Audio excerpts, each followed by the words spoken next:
Thank you very much. I'm going to try and go pretty quick. We've got a lot of slides here. I broke from tradition of normal space guys wear plaid. I'm not wearing plaid today. A couple of years ago, I went and got my hair cut. A girl cutting my hair was about 25 years old. She asked me, what kind of product are you wearing in your hair? I said, I have absolutely no idea, but I know where the Lagrange point is in space. Next Intent, we're 35 people.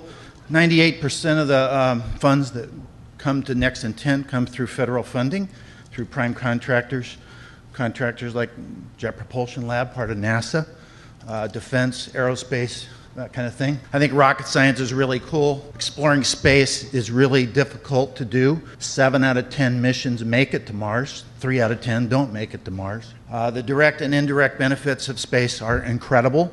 Every product that we use every day, a lot of stuff that we use every day, an iPhone did not get invented for us. It was a byproduct of spending for military and space. So, where were you when Apollo 11 launched or landed? My mom saved me a paper for 40 years and gave it to me a couple years ago that had the landing on Mars, or on the moon.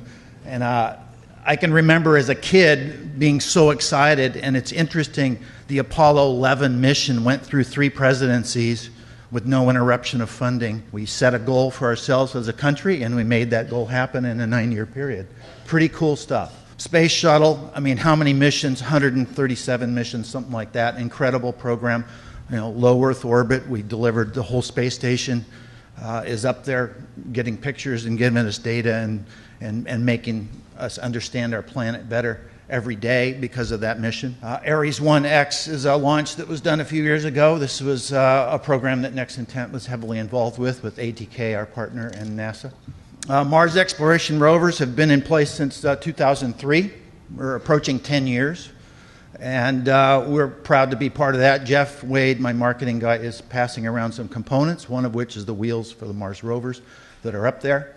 So, where were you when Curiosity landed on August 5th? I was up in my cabin with no internet, with no cable feed, with nothing, but still following the program. Look at the faces of the engineers, some of which have worked on this for 10 years of their life. And imagine the anticipation of, can we make it? Can we make it through what is a very complicated series of events to make this landing happen? It's coming in at about 10,000 miles per hour to the Martian atmosphere. The vehicle has just reported via tones that it has started guided entry. At this time, the vehicle is beginning to steer its way to the target. We have seen peak deceleration. It is starting its first bank reversal. It is reporting that we are seeing G's on the order of 11 to 12 Earth G's. Bank reversal 2 is starting. We are now getting telemetry from Odyssey. We should have parachute deploy around Mach 1.7. Parachute is deployed. Parachute slows it down to about 200 miles an hour. Heat shield has separated. We're found the ground. We're down to 90 meters per second at an altitude of 6.5 kilometers from sending. Standing by for back shell separation.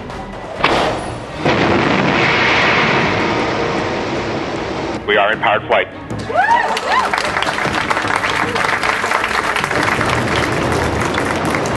We're at altitude of 1 kilometer descending.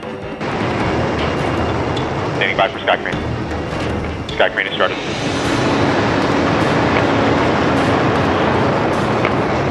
Signal to us, you remain strong.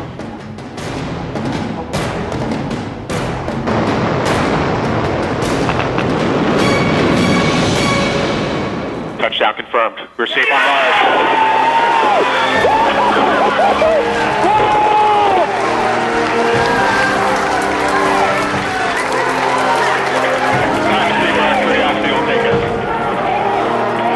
Passing around some components that are actually on the Mars Science Laboratory. All of those events we call Nerd Heaven. So this is the Mars Science Laboratory. It's about 10 feet across, 10 feet long, about 9 feet wide, about 7 feet tall. Here's some really cool fun facts. Launched in November of last year, and it landed, of course, August 5th of this year. It weighs 2,000 pounds. It's a radioisotope power system, also known as nuclear powered. 256 megabytes of DRAM and 2 gigabytes of flash memory, about the same as what you have in your iPhone. Has a rock vaporizing laser. I mean, come on. Check it out. It's got a laser and tons of cameras. I mean, we're talking nerd heaven. Why do we do this? To explore and discover and figure things out and to be on the frontier of space. It pulls people together across political boundaries, across all kinds of physical boundaries. I think it's super important. I'm glad to be part of it. Don't go where the path may lead. Instead, go where there's no path and leave a trail. Pretty important. You figure the Apollo program generated 40 years of economic growth. The indirect benefits are incredible. The most powerful CCD was generated for mammogram systems were generated from the efforts of the Hubble Space Telescope, CCD. Rocket science is really cool. Thank you.